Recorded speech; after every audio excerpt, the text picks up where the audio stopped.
সবাই লাইভে এসে বলে এ ফুলের ভালোবাসা ও ফুলের ভালোবাসা। বন্ধুরা, আমার কাছে শুধুই ফুল।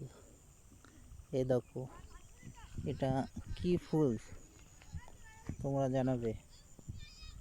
সবাই সকল ফুলের নাম করে, এই ফুলটা কি ফুল তোমরা জানাবে।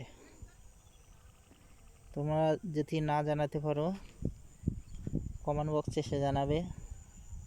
আমি একটা ভিডিও বানিয়ে আমি সেই ভিডিওর মাধ্যমে এটা কি ফুল এটা আমি আপনাদের জানাবো।